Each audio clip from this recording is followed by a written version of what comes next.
লৌহে মাহফুজ প্রশস্ততার দিক থেকে ঠিক তত দূর। ওহু আমিন দুররাতিন বাইদা, সাদা ঝকঝকে ডায়মন্ড দিয়ে আল্লাহ লৌহে মাহফুজকে তৈরি করেছেন। এটা হচ্ছে কোরআনের বাড়ি, সাত আকাশের উপরে। তা আল্লাহ বলেছেন বালহুয়া কোরআনুম মাজিদ, কোরআনে মাজিদ বলছেন আল্লাহ, কোরআন শরীফ বলেন নাই। আরেক আয়াতে আল্লাহ তাআলা বলেছেন ইয়াসিন, তারপরে কি ওয়াল কোরআনিল হাকিম। তাহলে আরেক আয়াতে কোরআনে হাকিম বলেছেন, প্রজ্ঞাময় কোরআন, কোরআন শরীফ বলে নাই। সূরা ওয়াকিয়ার আরেক আয়াতে আল্লাহ তাআলা বলেছেন ইন্নাহু লাকুরআনুন কারীমুন ফি কিতাবিম মাকনুন, এখানে বলেছেন কোরআনে কারীম। সূরা হিজরের এক আয়াতে আল্লাহ বলেছেন কোরআনে আযীম, ওয়ালাকাদ আতাইনাকা সাবআম মিনাল মাসানি ওয়াল কুরআনাল আযীম।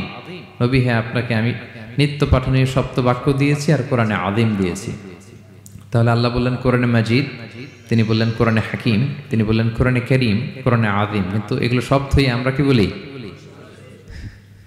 কোরআন শরীফ বলতে পারেন, অর্থ ভালোই, কিন্তু কোরআনে নাই, আল্লাহ তাআলা বলে নাই। আসুন কোরআন শরীফ বলার পাশাপাশি আমরা কোরআনে কারীম, কোরআনে মাজিদ এগুলো বলতে অভ্যস্ত হই, কারণ এভাবেই কোরআনকে পরিচয় দিয়েছেন আল্লাহ তাআলা। পারা যাবে তো ইনশাআল্লাহ? শুধু কোরআনই কোরআনের নাম নয়, এছাড়াও কোরআনের আরো অনেক নাম কোরআনে খুঁজে পাওয়া যায়। যেমন কোরআনের একটা নাম হচ্ছে আল কিতাব। কোরআনের একটা নাম কি? আল্লাহ তাআলা বলছেন মা ফাররাতনা ফিল কিতাবি মিন শাই, এই কিতাব, এই কোরআনে আমি কোনো কিছু বাকি রাখি নাই, সব বলে দিয়েছি। সব, ব্যক্তি জীবনে, পরিবারে, সমাজে, রাষ্ট্রে, রান্নাঘর থেকে শুরু করে বঙ্গভবন পর্যন্ত, কাঁথা সেলাই থেকে শুরু করে মহাকাশ পর্যন্ত সব আল্লাহ কোরআনে বলে দিয়েছেন, কিছু বাকি রাখে নাই। তাহলে কোরআনের একটা নাম আল কিতাব, একটা নাম কি? কোরআনের আরেকটা নাম আল ফুরকান, সত্য মিথ্যার পার্থক্যকারী, the criterion between right and wrong. কোরআন পড়লে বোঝা যায় কোনটা সত্য কোনটা মিথ্যা। আল্লাহ তাআলা বলেন তাবারাকাল্লাযী নাযালাল ফুরকানা আলা আবদিহি লিয়াকুনা লিল আলামিনা নাযীরা, আমি কোরআনকে ফুরকান বানিয়ে পাঠিয়েছি যাতে করে বিশ্বনবী মানুষকে সতর্ক করতে পারেন। তাহলে একটা পেলাম কোরআনের নাম আল কিতাব, এরপরে দ্বিতীয়টা পেলাম আল ফুরকান। কোরআনের একটা নাম হচ্ছে আয-যিকির। আমরা অনেকে মনে করি শুধু সুবহানাল্লাহ, আলহামদুলিল্লাহ এগুলাই জিকির, না, কোরআনটাও একটা জিকির। কোরআনের একটা নাম হচ্ছে জিকির। আল্লাহ তাআলা বলছেন ইন্না নাহনু নাযালনা যিকরা ওয়া ইন্না লাহু লাহাফিযুন, নিশ্চয় আমি এই জিকিরকে মানে কোরআনকে নাজিল করেছি, আমি এই কোরআনকে সংরক্ষণ করব। তাহলে কোরআনের একটা নাম পেলাম আল কিতাব, একটা নাম পেলাম আল ফুরকান, একটা নাম পেলাম কি? জিকির। এরকম অনেকগুলো নাম কোরআনের আছে। শুনতে শুধু আমি সূরাতুল হাশরের 21 নম্বর আয়াত তেলাওয়াত করেছি। এখানে আল্লাহ তাআলা ইরশাদ করছেন যে এই কোরআনকে যদি আমি পাহাড়ের উপর নাজিল করতাম, লাউ আনজালনা হাযাল কুরআনা আলা জাবালিন লারাআইতাহু খাশিআম মুতাসাদ্দিআম মিন খাশিয়াতিল্লাহ। নবী হে, কোরআনকে যদি আমি পাহাড়ের উপর নাজিল করতাম, আপনি দেখতেন আল্লাহর ভয়ে এই পাহাড় ভেঙে চুরে খান খান হয়ে যেত। এটা এত গরুভার একটা বাণী কোরআন আল কারীম, পাহাড় ভেঙে যেত। পাহাড় কি চারটেখানে কথা? সুবিশাল পাহাড় আল্লাহ তাআলা পৃথিবীতে সৃষ্টি করে রেখেছেন। আপনারা আলাস্কা পর্বতমালার নাম শুনেছেন? Alaska range, situated located in USA. যুক্তরাষ্ট্রে একটা মাউন্টেন রেঞ্জ আছে, এটা 600 মাইল লম্বা। কয়শো মাইল? পুরোটাই পাহাড়। এটার নাম হচ্ছে আলাস্কা মাউন্টেন রেঞ্জ। ইউরোপে একটা মাউন্টেন রেঞ্জ আছে, এটার নাম হচ্ছে আল্পস মাউন্টেন রেঞ্জ, এটা 750 মাইল লম্বা। নেপালে একটা পাহাড় আছে, এটার নাম মাউন্ট এভারেস্ট, এটা 8829 মিটার উঁচু। আল্লাহ বলেন এই বিশাল বিশাল পাহাড়। আরব বিশ্বে অনেক বড় পাহাড় আছে, তুর পাহাড়ের চূড়ায় আমি উঠেছিলাম, আরব বিশ্বের সবচেয়ে বড় পাহাড় মাউন্টেন রেঞ্জ। আল্লাহ বলেন এই কোরআনকে যদি আমি তোমাদের উপর নাজিল না করে পাহাড়ের উপর নাজিল করতাম, আলাস্কার উপর নাজিল করতাম, আল্পস পর্বতমালায় নাজিল করতাম, তুর পাহাড়ে যদি নাজিল করতাম, মাউন্ট এভারেস্টের উপর যদি নাজিল করতাম, তাহলে নবী হে, আপনি দেখতেন আল্লাহর ভয়ে এই পাহাড়গুলো ভেঙে চূর্ণ বিচূর্ণ হয়ে যেত। কিন্তু সেই কোরআন আল্লাহ কাদের উপর নাজিল করেছেন? আমাদের উপর। সো হিউজ রেসপন্সিবিলিটি, অনেক বড় দায়িত্ব। এই কোরআনকে আমরা বুঝি কিনা, কোরআনকে মানি কিনা, কোরআনের আইন সমাজে চাই কিনা, this is the burning question. নিজেকে নিজে প্রশ্ন করুন যে কোরআনের যে হকগুলো আছে আমরা আদায় করছি কিনা। এটা যেন তেন কোনো বাণী নয়, এটা আল্লাহ তাআলার পাঠানো বাণী, অনেক ভারী, অনেক ওজনওয়ালা বাণী। আল্লাহ তাআলা বলছেন ইন্না সানুলকি আলাইকা কওলান সাকিলা, নবী হে আপনার কাছে আমি অনেক ভারী হেভি ওয়েট ওয়ার্ড নাজিল করব। এটা অনেক ওজনের, এটা সিম্পল কোনো বিষয় নয়। এই কোরআন যখন রাসূল সাল্লাল্লাহু আলাইহি ওয়াসাল্লামের উপর নাজিল হতো, প্রচন্ড শীতের রাতে বিষ্ণু সাল্লাল্লাহু আলাইহি ওয়াসাল্লাম ঘামতেন। আম্মা জান আয়েশা বলেন, আমরা কম্বল মুড়ি দিয়েও থাকতে পারি না, এত শীত, কিন্তু বিশ্বনবী ঘেমে ঘর্মাক্ত হয়ে একাকার। ওটের উপর বসে থাকা অবস্থায় যখন কোরআন নাজিল হতো, ওটগুলো মরুভূমির মধ্যে বসে পড়তো ডিরেক্টলি। কাফেলা চলছে চলছে, সাইয়েদনা জিবরাইল এসে কোরআন নাজিল করেছেন, কোরআনের ভারে ধপাস করে উট বসে যেত। যায়েদ ইবনে সাবিত রাদিয়াল্লাহু তাআলা আনহু কাতিবুল ওয়াহী, রাসূল সাল্লাল্লাহু আলাইহি ওয়াসাল্লামের একজন সাহাবী। রাসূল সাল্লাল্লাহু আলাইহি ওয়াসাল্লাম একবার যায়েদ রাদিয়াল্লাহু তাআলা আনহুর পায়ের মধ্যে মাথা রেখে শুয়েছিলেন, দীর্ঘক্ষণ শুয়ে থাকলেন। যায়েদ রাদিয়াল্লাহু তাআলা আনহু বলছেন, আমার কোনো কষ্টই হচ্ছে না। হঠাৎ করে কোরআন নাজিল হতে লাগলো। কি নাজিল হতে লাগলো? কোরআন। যায়েদ রাদিয়াল্লাহু তাআলা আনহু বলেন, দীর্ঘক্ষণ রাসূল সাল্লাল্লাহু আলাইহি ওয়াসাল্লাম আমার পায়ের উপর মাথা রেখে শুয়ে আছেন, কিন্তু আমি টেরই পাচ্ছি না। কিন্তু যখন কোরআন নাজিল হতে লাগলো, মনে হলো যে আমার পাটা ভেঙে খান খান হয়ে যাবে। রাসূল সাল্লাল্লাহু আলাইহি ওয়াসাল্লামের মাথার ওজন এত বেড়ে গেল, আমি আর রাসূল সাল্লাল্লাহু আলাইহি ওয়াসাল্লামকে রাখতেই পারছি না আমার পায়ের উপর। ইন্না সানুলকি আলাইকা কওলান সাকিলা, নবী হে আমি অনেক ভারী হেভি ওয়েট ওয়ার্ডের কোরআন আপনার কাছে নাজিল করব। সো কোরআনটা এটা অনেক সম্মানিত একটা বাণী, আল্লাহ তাআলার বাণী, অনেক ভারী একটা বাণী। এটা পাহাড় সইতে পারে না, পাহাড় ভেঙে চূর্ণ বিচূর্ণ হয়ে যেত, সে কোরআনকে আল্লাহ তাআলা আমাদের উপর নাজিল করেছেন। সো আমাদের হিউজ রেসপন্সিবিলিটি, অনেক বড় দায়িত্ব যে এই কোরআনকে মেনে চলা, কোরআন পড়তে জানা, কোরআনের অর্থ বোঝা এবং কোরআনের নীতিমালাগুলো আমাদের সমাজে বাস্তবায়ন করা। তো আমরা বলেছি যে আমরা কোরআন দিয়ে আজকে কোরআনের পরিচয় নিব। কোরআনকে জিজ্ঞেস করবো যে কোরআন তুমি তোমার পরিচয় দাও। আমরা কিছু প্রশ্ন করব, দেখবেন কোরআন অবলীলায় উত্তর দিয়ে দিচ্ছে। আমরা যদি কোরআনকে জিজ্ঞেস করি যে কোরআন তুমি যে পৃথিবীতে এসেছো, তোমার হিস্ট্রিটা বলো, কবে আসলা, কবে নাজিল হয়েছ? কোরআন বলবে শাহরু রমাদানাল্লাযী উনজিলা ফীহিল কুরআন, আমি রমাদান মাসে এসেছি, যেন তেন মাসে আসিনি। কোরআনকে যদি আমরা প্রশ্ন করি যে কোরআন রমাদান তো 29 দিন বা 30 দিন, তো এই 30 দিনের বা 30 রাতের কোন দিন বা কোন রাতে এসেছো? কোরআন বলবে ইন্না আনজালনাহু ফি লাইলাতুল কদর, আমি কদরের রাতে এসেছি। সুবহানাল্লাহ বিহামদিহি। ওমা আদরাকা মা লাইলাতুল কদর, কে তোমাকে জানাবে কদর কি? লাইলাতুল কদরি খায়রুম মিন আলফি শাহর, কদরের রাত 1000 মাসের চেয়েও সেরা। রাসূল সাল্লাল্লাহু আলাইহি ওয়াসাল্লাম আফসোস করতেছেন, আল্লাহ বনি ইসরাইলের লোকেরা হায়াত পাইছে 1000 বছর, 1500 বছর, এত ইবাদত করছে, আমার গুনাহগার উম্মতের কি হবে? আমার গুনাহগার উম্মত তো 60-70 এর মধ্যে মরে শেষ। আমার উম্মতি মা বাইনা 60 ইলা 70, আমাদের গড় বয়স কত? 60 থেকে 70। তো আল্লাহ বলেন চিন্তা করো না, লাইলাতুল কদর খায়রুম মিন আলফি শাহর, তোমার গুনাহগার উম্মতের জন্য আমি কদরের রাত দিয়েছি, 1000 মাসের চেয়ে সেরা। তাহলে কোরআনের হিস্ট্রি আমরা জেনে গেলাম। রমাদানে আসছে, রমাদানের কোন রাতে আসছে? এখন যদি জিজ্ঞেস করি তুমি কি একা একা আসছো না কেউ নিয়ে আসছে তোমাকে, এবার কি উত্তর পাওয়া যাবে? এই প্রশ্নের উত্তরে কোরআন আমাদেরকে জানায় যে আমি একা আসিনি। নাযালা বিহির রূহুল আমিন, রূহুল আমিন হচ্ছে জিবরাইল আলাইহিস সালামের একটা নাম, বিশ্বস্ত আত্মা। রূহুল আমিনের সাথে আমি এসেছি, সবচাইতে বিশ্বস্ত, যেহেতু এটা আল্লাহর বাণী, এটা আসার সময় যদি অন্যের কথা ঢুকায় দেয় তাহলে ভেজাল আছে না নাই?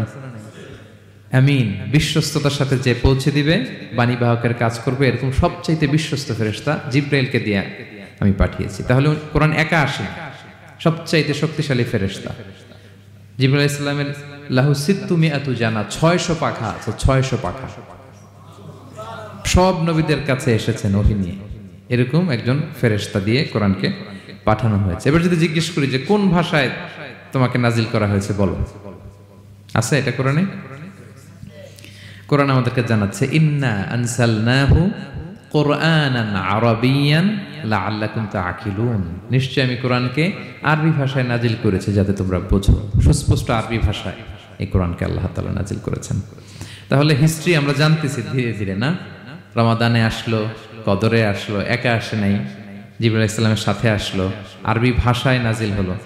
এবার যদি জিজ্ঞেস করি যে তুমি যে আসলা, তোমাকে যে আমাদের তেলাওয়াত করতে হবে, তো এই তেলাওয়াত করার গাইডলাইনটা কি, কিভাবে তেলাওয়াত করব, তেলাওয়াত করার সিস্টেমটা কি, এটা যদি আমাদেরকে একটু বলতে। তো কোরআন এই প্রশ্নের উত্তরে প্রথমে আমাদেরকে বলে যে আমাকে যদি আবৃত্তি করতে চাও, তেলাওয়াত করতে চাও, প্রথম গাইডলাইন হচ্ছে লা ইয়ামাসসুহু ইল্লাল মুতাহহারুন। এর অর্থ হচ্ছে পবিত্র ছাড়া কেউ এই কোরআনকে স্পর্শ করতে পারে না। যদিও এটা দিয়ে লাউহে মাহফুজের কথা বলা হয়েছে, ফেরেশতাদের কথা, কিন্তু বিষ্ণু বলেছেন লা ইয়ামাসসুহু ইল্লা তাহির, পবিত্রতা ছাড়া কোরআন ধরা যায় না। তাহলে কোরআন তেলাওয়াতের প্রথম গাইডলাইন কি? পবিত্রতা। ওযু করতে হবে, ডোন্ট টাচ মি উইদাউট অ্যাবলুশন। কোরআন আপনাকে অর্ডার করবে ওযু ছাড়া আমাকে টাচ করা যাবে না। আচ্ছা, ওযু করলেন, তারপরে কি শুরু করে দিতে পারবেন?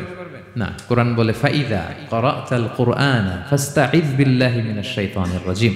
কোরআন পড়ার আগে তোমার যে সুস্পষ্ট দুশমন ওই শয়তানের ব্যাপারে আল্লাহর কাছে পানাহ চেয়ে নাও। মানে পড়ো আউযু বিল্লাহি মিনাশ শাইতানির রাজিম বিসমিল্লাহির রহমানির রহিম। তাহলে ওযু করলেন, আউযু বিল্লাহ পড়লেন, বিসমিল্লাহ পড়লেন। এবার কি করতে হবে? এবার কোরআন বলছে যেমন মনে চায় তেমন পড়া যাবে না। তুমি গানের সুরে, ব্যান্ডের সুরে, হিপ হপ সুরে কোরআন পড়বা, এটা আল্লাহ কবুল করবে না।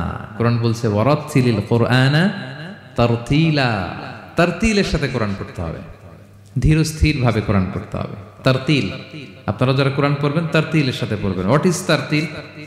আনাস রাদিয়াল্লাহু তাআলা আনহুকে জিজ্ঞেস করা হয়েছিল তারতিল কি, নবী কিভাবে তেলাওয়াত করতেন। তিনি বলেছিলেন ইয়ামুদ্দু বিহা সাওতাহু মাদ্দান। বিষ্ণু ইসা ইসলাম প্রতিটি আয়াত টেনে টেনে পড়তেন। কিভাবে? টেনে টেনে পড়তেন। আবার বিষ্ণু ইসা ইসলামের স্ত্রী উম্মে সালামা রাদিয়াল্লাহু তাআলা আনহা, তিনি বলতেন ইয়াকাত্তিউ কিরাআতাহু আয়াতান আয়াতান। বিষ্ণু ইসা ইসলাম প্রতিটি আয়াত শেষে থামতেন, এক আয়াত পড়ে থেমে আরেক আয়াত, আবার থেমে আরেক আয়াত। আলহামদুলিল্লাহি রাব্বিল আলামিন আর রহমানির রহিম মালিকি ইয়াউমিদ্দিন। দেখেন, টেনে টেনেও পড়লাম, আবার প্রতিটা আয়াত শেষে থামলাম। This is তারতিল। ওয়ারাত্তিলিল কুরআনা তারতিলা। এভাবে টেনে টেনে প্রতি আয়াত শেষে থেমে থেমে পড়ার নাম তারতিল। এভাবে পড়তে হবে। তো পড়ার গাইডলাইন কি পেলাম? প্রথমে কি করতে হবে? ওযু করতে হবে, পবিত্রতা। এরপরে আউযু বিল্লাহ, বিসমিল্লাহ পড়তে হবে। এরপরে কিভাবে পড়তে হবে? তারতিলের সাথে। কথা কি বুঝতে পারতেছেন সবাই? বিরক্ত হচ্ছেন না তো আপনারা? আচ্ছা, মুভিং অন। এরপর যদি বলি যে ঠিক আছে ওযু করলাম, আউযু বিল্লাহ বিসমিল্লাহ পড়লাম, তারতিলের সাথে পড়বো, তো কোত্থেকে পড়বো? সূরা তো 114টা, পারা তো 30টা। কোন দিক থেকে? শুরু থেকে না মিডল থেকে না শেষ থেকে? দেখেন কোরআন কি বলে। কোরআন বলে ফাকরাউ মা তায়াসসারা মিনাল কুরআন। যেখান থেকে সহজ লাগে ওইখান থেকে পড়ো, যেখান থেকে। এই যে আমরা একটু পরে মাগরিবের সালাত পড়বো, কোনো ধরা বাঁধা এরকম গাইডলাইন আছে যে এই সূরাটাই পড়তে হবে? সূরা আর রহমান দিয়ে না পড়লে মাগরিব হবে না, বা সূরা জিলজাল দিয়ে না পড়লে মাগরিব আদায় হবে না, এরকম আছে? ফাকরাউ মা তায়াসসারা মিনাল কুরআন, যেখান দিয়ে তোমার সহজ লাগে ওইখান দিয়ে পড়ো। শুধু বড় এক আয়াত বা ছোট 3 আয়াত এই পরিমাণ হলেই হবে, যেখান থেকে মনে চায়, যে কোনো পারা, যে কোনো সূরা। আলহামদুলিল্লাহ বলেন। বিশেষ করে ফজরের নামাজে বিষ্ণু ইসলাম লম্বা কেরাত পড়তেন, কারণ ফজরের কোরআন তেলাওয়াতটাতে স্পেশালি সাক্ষী রাখা হয়। আল্লাহ তাআলা বলছেন আকিমিস সালাতা লিদুলুকিশ শামসি ইলা গাসাকিল লাইলি ওয়া কুরআনাল ফাজর ইন্না কুরআনাল ফাজরি কানা মাশহুদা। সূর্য যখন ডুবে তখন থেকে রাত পর্যন্ত সালাত কায়েম করো, বিশেষ করে ফজরের সালাত। এ সময় ফেরেশতারা আসে, এটা সাক্ষী থেকে যায়। আমরা ফজরের সময় যেন লম্বা চূড়া তেলাওয়াত করি। ফজরের 2 রাকাতে আমরা লম্বা তেলাওয়াত করি। এবার কোরআনকে যদি জিজ্ঞেস করি যে কোরআন তোমার পৃথিবীতে যে এসছো, তোমার অবজেক্টিভটা কি, নাজিলের উদ্দেশ্য কি, কি উদ্দেশ্যে আল্লাহ তাআলা পাঠিয়েছেন, কোরআন আমাদেরকে জানাচ্ছে। আলিফ লাম রা কিতাবুন আনজালনাহু ইলাইকা লিতুখরিজান নাসা মিনাল যুলুমাতি ইলান নূর। এই কোরআনকে আমি নাজিল করেছি যাতে অন্ধকারাচ্ছন্ন মানুষগুলোকে নবী হে আপনি আলোর দিকে নিয়ে যেতে পারেন। I have revealed this holy book to you in order to lead the mankind out of darkness into the light. কোরআন আমাদেরকে আলোর দিকে নেয়। কিসের দিকে নেয়? আলোর পথ দেখায়, মুক্তির পথ দেখায়। তো মুক্তির জন্য আমি এই কোরআনকে পাঠিয়েছি। এবং কোরআন পাঠিয়ে আল্লাহ তাআলা গোটা বিশ্ববাসীকে চ্যালেঞ্জ করেছেন যে পারলে এরকম আর একটা কোরআন বের করে আনো, লিখে আনো। পারবে নাকি গোটা বিশ্বের সবাই মিলে? আমরা যখন বই লিখি, বইয়ের ভূমিকাতে লিখি যে মানবিক দুর্বলতার কারণে বা আমার জ্ঞানের কমতির কারণে কিছু ভুল হতে পারে বা টাইপো মিস্টেক হতে পারে, কেউ যদি আমাদের ভুলগুলো ধরিয়ে দেন আমরা শুদ্ধ করে নিব। প্রত্যেক লেখক লেখে যে আমার 3টা বই বেরোয়েছে, আমি এটা লিখছি শেষে, যে কিছু টাইপও মিস্টেক হতে পারে বা আমার ভুল হতে পারে, জানালে আমি পরবর্তী সংস্করণে কি করব, শুধরে নিব।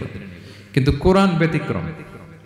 সব লেখক বলে ভুল থাকলে বললাম, কোরআন বলে পারলে ভুল খুঁজে বের করো। কোরআন শুরুতেই বলতেছে যালিকাল কিতাব লা রাইবা ফি, this is the book, the most authentic and original book in the world, whereof there is no doubt in it, এর মধ্যে কোনো সন্দেহের অবকাশ নাই, পারলে ভুল খুঁজে বের করে দেখাও। তার মানে গোটা বিশ্ববাসীকে আল্লাহ তাআলা চ্যালেঞ্জ ছুড়ে দিয়েছেন, চ্যালেঞ্জ দিয়ে বলেছেন ওয়া ইন কুনতুম ফি রাইবিম মিম্মা নাযালনা আলা আবদিনা ফাতু বিসূরাতিন মিন মিথলি ওয়াদউ শুহাদাআকুম মিন দুনিল্লাহি ইন কুনতুম সাদিকিন। যদি মনে করো যে কোরআন বিশ্বনবী বানিয়েছে, যদি সন্দেহ করো আমার বান্দা মুহাম্মদের উপর যে কোরআন নাজিল করেছে এটা যদি তার বানানো মনে করো, পারলে আরেকটা বানায় নিয়ে আসো। পারে নাই। পৃথিবীর সবচাইতে বড় বড় সাহিত্যিক পণ্ডিত ছিল তখনকার সময়ে মক্কায়, পারে নাই তারা অনেক চেষ্টা করে যেই কথা বলছে ওটা কোরআনের পক্ষেই চলে আসছে। একজন অনেক ট্রাই করতেছে যে কোরআনের সবচেয়ে ছোট সূরার মতো একটা লাইন সে বানাতে পারে কিনা। সবচেয়ে ছোট সূরা কোনটা? কাউসার। তো সে পড়তেছে ইন্না আ'তাইনা কাল কাউসার ফাসাল্লি লিরাব্বিকা ওয়ানহার ইন্না শানিআকা ওয়াল আবতার। এরপরে মিলায় এক লাইন বানাইছে যে লাইসা হাযা মিন কালামিল বাশার। অর্থ হয়ে গেছে অন্যরকম। এটার অর্থ হচ্ছে এটা কোনো মানুষের কথা নয়। ইন্না আ'তাইনা কাল কাউসার ফাসাল্লি লিরাব্বিকা ওয়ানহার ইন্না শানিআকা ওয়াল আবতার। সে মিলে বানাইছে এক লাইন, সেটা হচ্ছে লাইসা হাযা মিন কালামিল বাশার, এটা কোনো বাশার মানুষের লেখা হতে পারে না। আল্লাহু আকবার। তো আল্লাহ তাআলা চ্যালেঞ্জ দিয়ে বলেছেন শুধু তোমরা না, পারলে জিনদের সাথে একটা কনফারেন্স করো। কুল লা ইনজতামাআতিল ইনসু ওয়াল জিন্নু আলা আইয়াতু বিমিসলি হাযাল কুরআন লা ইয়াতুনা বিমিসলিহি ওয়ালাউ কানা বা'দুকুম লিবা'দিন যাহিরা। আল্লাহ বলতেছে চ্যালেঞ্জ, গোটা বিশ্ববাসীর জন্য চ্যালেঞ্জ। শুধু তোমরা না, জিনদেরকেও ডাকো একটা কনফারেন্সে। কারণ দুইটা, ম্যানকাইন্ড আর জিনকাইন্ড। শুধু মানুষকে না, আমি জিনকেও চ্যালেঞ্জ দিলাম, সবাই মিলে যদি পারো কোরআনের মতো একটা বই নিয়ে আসো। পারবে? পারবে না। গোটা বিশ্ববাসী এই চ্যালেঞ্জের কাছে হার মেনেছে। এবং আল্লাহ বলেছেন এটা আমি নাজিল করেছি, এটা হেফাজতের দায়িত্ব আমি নিয়েছি। ইন্না নাহনু নাযালনা যিকরা ওয়া ইন্না লাহু লাহাফিজুন। এই কোরআনকে নাজিল করেছে কে? আবার এটা হেফাজতের দায়িত্ব নিয়েছে কে? আল্লাহ তাআলা নিয়েছে। কোরআনের সবগুলো প্রিন্টেড কপি যদি আমরা আগুন দিয়ে জ্বালায় দেই তাহলে তো আর কোরআন থাকবে না পৃথিবীতে, না? হ্যাঁ, আমরা আমাদের তাকরিম সালেহ আহমদ তাকরিমের মতো 10 জন ওয়ার্ল্ড ক্লাসের হাফেজদের বসাইলেই উইদিন 3 days আমি আরেকটা কপি বানাই ফেলতে পারবো। কি বলেন, পারা যাবে না? গোটা বিশ্বে আমাদের যে হুফাজ, এদের মধ্যে ওয়ার্ল্ড ক্লাস যে হাফেজ, এরকম 10 জন লাগবে শুধু আমার। গিভ মি জাস্ট 3 days, আমরা আরেকটা কোরআন বের করে ফেলতে পারবো। কারণ আমরা শুধু কোরআন লিখে রাখি না, এই সিনার ভিতরে খোদাই করে রাখি, ঠিক কি না? এবং হাফেজে কোরআনের সংখ্যা পৃথিবীতে বাড়ছে। পৃথিবীতে কোন দেশে সবচেয়ে বেশি হাফেজ জানেন আপনারা? না, বাংলাদেশে না, ইজিপ্ট র্যাঙ্কিং এ আছে, কিন্তু সবচেয়ে বেশি হাফেজ হচ্ছে লিবিয়াতে। লিবিয়াতে প্রত্যেক 3 জনে একজন হাফেজ। মোট জনসংখ্যা 70 লাখ, হাফেজ আছে 23 লাখ। র্যাঙ্কিং এ সেকেন্ড হচ্ছে আল মাগরিব, আরবিতে বলে মাগরিব মানে মরক্কো, ওদের হাফেজের সংখ্যা 16 লাখ। থার্ড হচ্ছে ইজিপ্ট, মোর দেন 1 মিলিয়ন। ফোর্থ হচ্ছে সৌদি আরবিয়া, ফিফথ হচ্ছে জর্ডান। কোটি কোটি হাফেজ আছে আমাদের গোটা বিশ্বে। আমাদের সবগুলো কোরআনের প্রিন্টেড কপি জ্বালিয়ে দিল, কোরআন আবার নিয়ে আসতে আমাদের কয়েকদিনের ব্যাপার। আলহামদুলিল্লাহ বলবেন না? এই কোরআনের ভেতরে আল্লাহ তাআলা শিফা রেখেছেন রহমত। আল্লাহ বলেন অনুনাজ্জিলু মিনাল কুরআনি মা হুয়া শিফাউন ওয়া রাহমাতুল লিল মুমিনিন ওয়া লা ইয়াজিদুয যালিমিনা ইল্লা খাসারা। আমি এই কোরআনের ভিতরে শিফা রেখে দিয়েছি, রহমত রেখে দিয়েছি। সূরাতুল ফাতিহাকে বলা হয় সূরাতুশ শিফা। অসুস্থ ব্যক্তির গায়ে আপনি ফু দিতে দেরি, সুস্থ হতে দেরি হয় না। কিন্তু ওই ঈমানটা থাকতে হবে। ওই ঈমান নিয়ে, ওই আমল নিয়ে যদি আপনি রিসাইট করে ফু দেন, আল্লাহ তাআলা সুস্থ করে দেবেন। এবং এই কোরআন আপনাকে বিপদ থেকে উদ্ধার করতে পারে, কারণ কোরআন আল্লাহর সিফাত, এটা আল্লাহর একটা সিফাত। এটা পরে আপনি আল্লাহর কাছে দোয়া করলে আপনাকে বিপদ থেকে উদ্ধার করবে।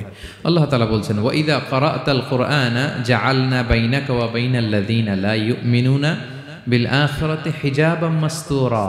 নবী হে, আপনি যখন কোরআন তেলাওয়াত করেন তখন আপনার আর কাফেরদের মাঝে আমি পর্দা ঢেলে দেই। পর্দা, কাফেররা আপনারা দেখে না। সুবহানাল্লাহ। সূরা লাহাব যখন নাজিল হলো, তাব্বাত ইয়াদা আবি লাহাবি ওয়া তাব, ধ্বংস হোক, নিপাত যাক আবু লাহাবের 2 হাত। আবু লাহাব কে ছিল বলেন তো? বিশ্বনবীর চাচা। তো এই আয়াত যখন নাজিল হলো, চাচার বদনাম যখন এই আয়াতে আসলো, চাচি উম্মে জামিল খুব রেগে গেল। সে যখন নমুসলিমদের কাছে শুনতে আরম্ভ করলো, কি আমার স্বামীর ব্যাপারে কটূক্তি, আজকে মুহাম্মদের খবর আছে, আতাইনা ওয়া আবাইনা ওয়া আমরাহু কালাইনা, আজকে মুহাম্মদের একদিন আর আমার একদিন, একটা স্পরস্পর করে ছাড়বো। রেগে মেগে, খুব জাদ্রের মহিলা ছিলেন, আসতেছে। তো বিষ্ণু ইসা ইসলাম কাবা ঘরের পাশে আবু বকর রাদিয়াল্লাহু তাআলা আনহুকে নিয়ে বসা। তো আবু বকর রাদিয়াল্লাহু তাআলা আনহু এই দৃশ্য দেখে বললেন, ইয়া রাসূলুল্লাহ, আপনি এখান থেকে চলে যান, উম্মে জামিল এসে আক্রমণ করবে আপনার উপর। আল্লাহ রাসূল বললেন, আবু বকর তুমি ভয় পেও না, আমি জাস্ট একটু কোরআন তেলাওয়াত করবো, এরপরে কি হয় দেখো। বিষ্ণু ইসা ইসলাম কোরআন তেলাওয়াত করতে লাগলেন। আর রেগে মেগে আগুন হয়ে উম্মে জামিল আসছে, এসে আবু বকরকে বলতেছে, এই আবু বকর, তোমার বন্ধু মুহাম্মদ কোথায় বলো। পাশেই কিন্তু বিশ্বনবী বসা, কিন্তু সে চোখে দেখে না। সুবহানাল্লাহি ওয়া বিহামদিহি। জাআলনা বাইনাকা ওয়া বাইনাল্লাযীনা লা ইউমিনুনা বিল আখিরাতি হিজাবাম মাসতুরা। নবী, আপনি যখন কোরআন পড়েন, কাফেরদের আর আপনার মাঝে আমি কি এঁটে দেই? পর্দা এঁটে দেই, ওরা দেখে না। আপনি বিপদে পড়ছেন, আপনি কোরআন পড়েন, আপনার শত্রু আপনাকে দেখবে না। হিজরতের রাতে বিষ্ণু ইসলাম আবু বকর রাদিয়াল্লাহু তাআলা আনহুকে নিয়ে গারে সাউরে আশ্রয় নিলেন। মক্কার কুরাইশরা খুঁজতে আবু বকর রাদিয়াল্লাহু তাআলা আনহু তো ভয়ে তটস্থ, যে কি না কি হয়ে যায়। আবু বকর রাদিয়াল্লাহু তাআলা আনহু বললেন যে আমি অবাক, আমার পাশ দিয়ে হেঁটে যায় ওরা, কিন্তু আমাদেরকে দেখে না। ইমাম আল কুরতুবী, তিনি মনসুর দুর্গে বন্দী ছিলেন, জালিমের বন্দিশালায়। উনি জেলখানা ভেঙে পালাতে লাগলেন। পালাতে সৈনিকরা টের পেয়ে গেল, খুঁজতেছে ওনাকে, খুঁজতে ধরার জন্য উনি এক পাহাড়ের চিপায় যেয়ে আশ্রয় নিলেন আর সূরা ইয়াসিন তেলাওয়াত করতে লাগলেন। তো ওরা খুঁজতে পায় না, কিন্তু উনি পাশেই, চোখে দেখে না।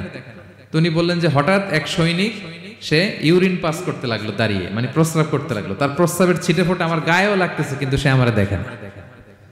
সুবহানাল্লাহ পড়বেন না? জাআলনা বাইনাকা ওয়া বাইনাল্লাযীনা লা ইউমিনুনা বিল আখিরাতি হিজাবাম মাসতুরা। নবী হে, যখন কোরআন পড়বেন, আপনার আর কাফেরের মাঝে আমি কি এঁটে দেই? পর্দা এঁটে দেই। আমি নিজেও এটার অনেক প্রমাণ পেয়েছি। আমি বাংলাদেশের একটা জেলায়, চাঁদপুরের এদিকে একটা এলাকায় আমার একটা তাফসীর প্রোগ্রাম ছিল। তো একটা সময় আমি খুব প্রত্যন্ত অঞ্চলে যেতাম, রিমোট এরিয়ায়, বিল একটা গ্রাম, দাওয়াত করছে তো আমি চলে যেতাম। কোরআনের কথা আমার পৌঁছাইতে হবে সব জায়গায়। তো মাহফিল শেষে রাত 2টার দিকে আমরা ফিরতেছি, বিল কিছু গুচ্ছ গ্রাম। হঠাৎ একটা মোড়, ওই মোড়ের ওইখানে দেখি একটা গাছ ফালানো। এটার মানে হচ্ছে আশেপাশে ডাকাত আছে, ওখানে ডাকাতি এরকম হয় আর কি, বিল এরিয়াতে গাছ ফেলে রাখে। তো গাছ থাকলে তো আর কোনো সিএনজি, প্রাইভেট কার কিছুই যাবে না।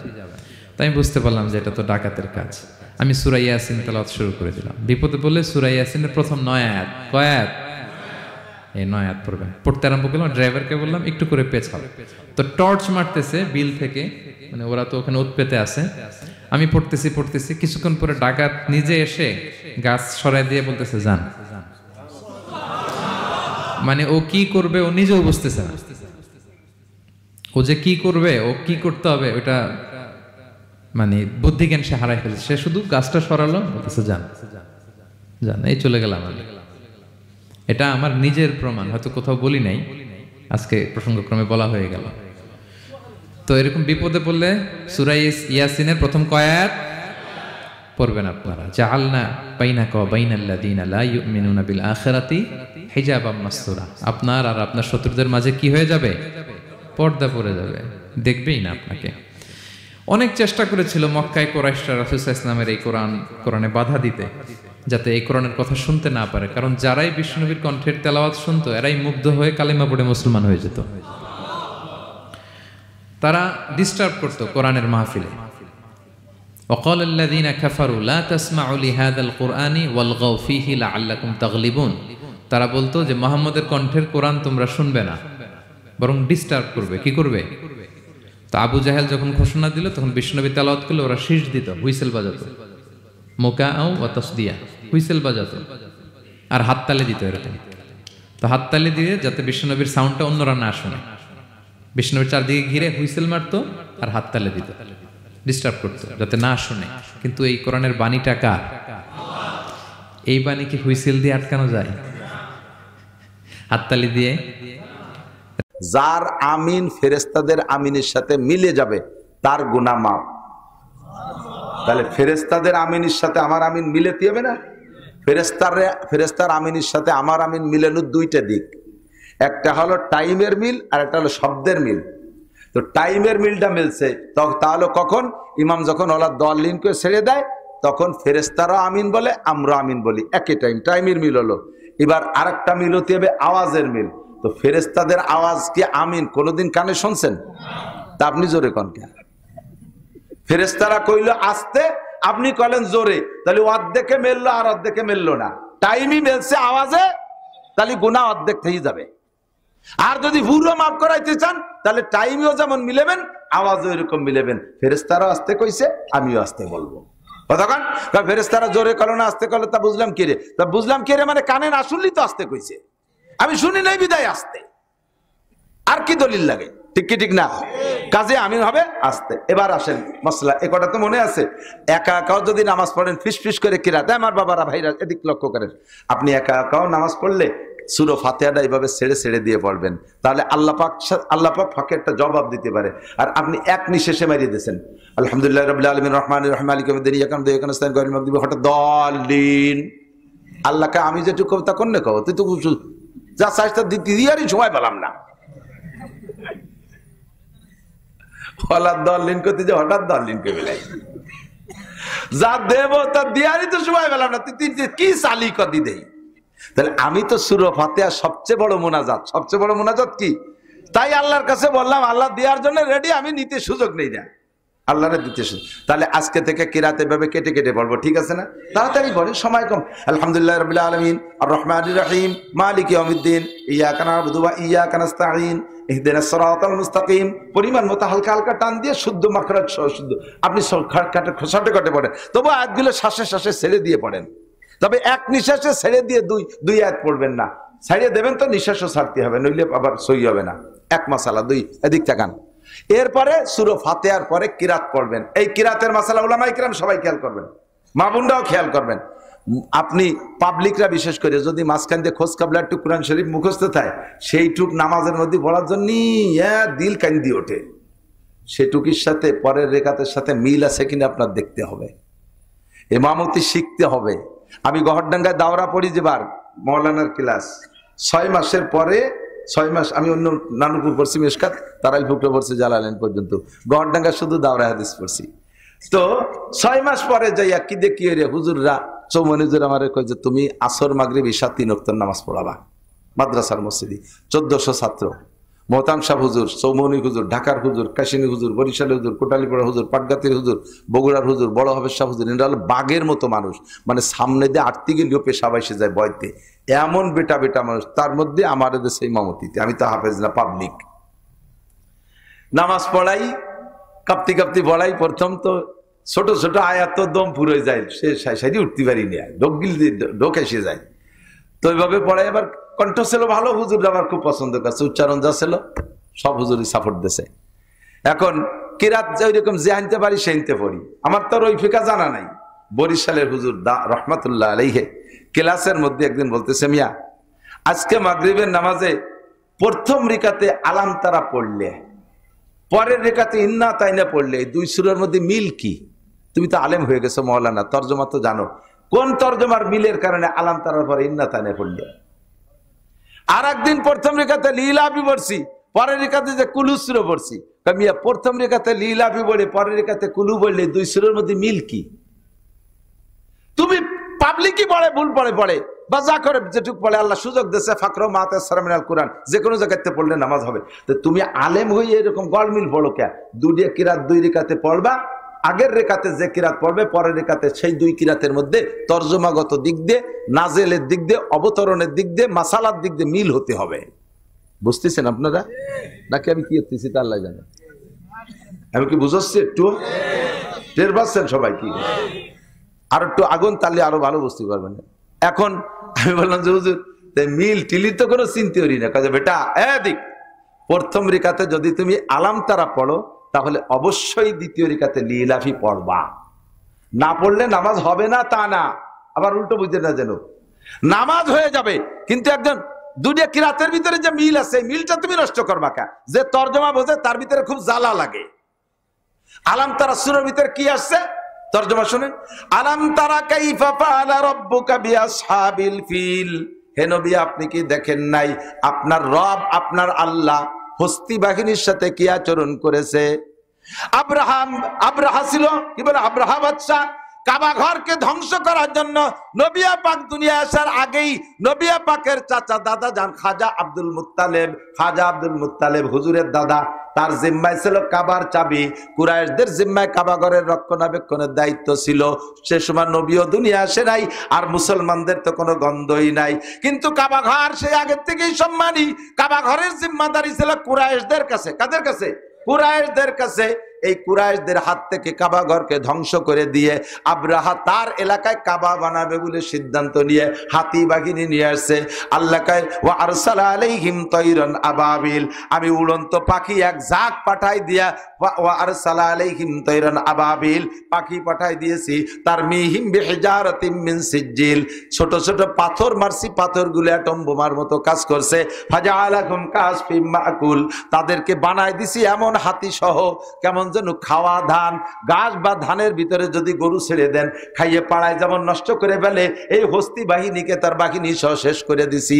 এই যেন সূরা আলাম তারা এমন কয় যে এই বলছেন কথা বলছেন। তা এবার আল্লাহ কয় এই ঘটনাটা ঘটালাম কেন, এই হাতি বাহিনীর আর আব্রাহা বাহিনীকে ধ্বংস করলাম কেন? এ সময় তো কোনো নবীও নাই রাসূলও নাই। লি ইলাফি কুরাইশ, এই কাজটা করছি হলো কুরাইশকে খুশি করার জন্য। এবার কি টের পাইছেন? তাহলে আলাম তারার ঘটনাটা ঘটাইছে কেন, সেই কেনটা বলতেছে লিলাফির ভিতরে। কাজে আমার আর দুইটা মিল সূরার মিল তরজমাগত মিল যে পড়তে হলে আলাম তারা পড়া কোন সূরা পড়তে হবে? লিলাফি পড়া লাগবে। এবার কি টের পাইছেন? এভাবে শব্দ আপনারা আমি বুঝাই পারবো না। সারা কুরআন শরীফকে এভাবেই সাজানো হয়েছে। এই আয়াতের পরে এই আয়াত কেন, এই আয়াতের পরে এই আয়াত কেন? আমার হাফেজ সাহেবরা পৃষ্ঠা শেষ হলে রুকুতি চলে যায়, আমার পড়ানোর মধ্যে খস করে ওঠে। পরের পৃষ্ঠায় দুটি আয়াত রয়ে গেছে, একটা আয়াত রয়ে গেছে, ওই আয়াতটা যদি এই রুকুর মধ্যে পড়ে ফেলে তাহলে পূর্ণ একটা আলোচনা কমপ্লিট হয়ে যায়। একেবারে লাস্টে বাদাই থুয়ে যায় এই যে জাহান্নামের কোনায় চলে গেছে, পট করে তওবা করে জান্নাতে চলে গেছে, সেইটুক না কইয়া জাহান্নামের কোনায় নিয়ে রুকুতি চলে যায়। কিরম যে লাগে, বিশাল খারাপ লাগে। আলাম নাশরাহ লাকা সূরা যদি প্রথম রেখাতে পড়েন, পরের রিকাতে বা 3 পড়লে পড়তে পারেন, তবে পরের রিকাতে ইজাজা পড়লে তরজমার ভিতরে খুব মিল হয়। প্রথম রিকাতে যদি ওয়াইলুল্লি পড়েন তাহলে দ্বিতীয় রিকাতে আলাম তারা পড়েন না, দ্বিতীয় রিকাতে আরাইতাল্লাজি পড়েন। তরজমার মিল আছে কোন দিক দিয়ে? ওয়াইলুল্লি কুল্লি হুমাজাতিল লুমাজা, এই জায়গা হুমাজা লুমাজার জন্য ওয়াইলের খবর আছে, আরাইতাল্লাজির মধ্যে ওয়াইল আছে। হ্যাঁ, ওয়াইলুল্লিল মুসাল্লিন, ওয়াইলুল্লিল মুসাল্লিন, ওই মুসাল্লিদের জন্য ওয়াইল। আল্লাযীনা হুম আন সালাতিহিম সাহুন, ওয়াইলে মিল আছে। প্রথম রিকাতে যদি ওয়াদদুহা পড়েন তাহলে দ্বিতীয় রিকাতে অবশ্যই আলাম নাশরাহ লাকা পড়েন, কারণ ওয়াদদুহার মধ্যে আল্লাহ পাক নবীকে সম্বোধন করে কথা বলতেছে। ওয়াদদুহা ওয়াল লাইলি ইজা সাজা মা ওয়াদ্দাআকা, কা মানে হে নবী আপনি মা ওয়াদ্দাআকা রাব্বুকা ওয়া মা ক্বালা ওয়ালাল আখিরাতু খায়রুল লাকা মিনাল উলা, যত কা আছে সব কা মানে হে নবী তুমি। আলাম নাশরাহ লাকার মধ্যে যান, আলাম নাশরাহ লাকা এ কা মানে নবী, আলাম নাশরাহ লাকা সদরাক ওয়া ওয়াদানা আনকা বিজরাক, যত কা আছে সব কার মানে হলো নবী। আলাম দোহার মধ্যে নবীকে সম্বোধন করে আল্লাহ বলেছেন, আলাম নাশরাহ লাকার মধ্যে বলেছেন। অন্য সূরা পড়লে নামাজ হবে না তা না, কিন্তু একজন ইমাম একজন আলেম মানুষ কেন গড়মিল পড়বে? এই জায়গাতে 2 আয়াত, ওই জায়গাতে আরেক জায়গাতে 2 আয়াত। সূরা ইজা সামান ফাতারাত পড়তে এদিক এই হবে সামনে খেয়াল হলো না, আরেক দিচ্ছে বসে এই লাঠি দিয়ে পিটেন দেবেন। ছোট তো ওরাই ভুল করে, এই জন্য ওকে ধমক দিয়ে শিখেছি। নামাজের ভিতরে পড়ে প্রথম পড়ে ইজা সামান ফাতারাত সূরা পড়ো তো, প্রথম পৃষ্ঠার মধ্যে হাফেজ আছে না, এনে প্রথম পৃষ্ঠায় 2 লাইন গেছে না। ইজা সামান শুরু হয়েছে কোন জায়গাতে? ইজা সামাউন ফাতারাত ওয়া ইজা, কোরআন শরীফ আছে না, খুলে দেন। ইজা সামাউন ফাতারাত ওয়া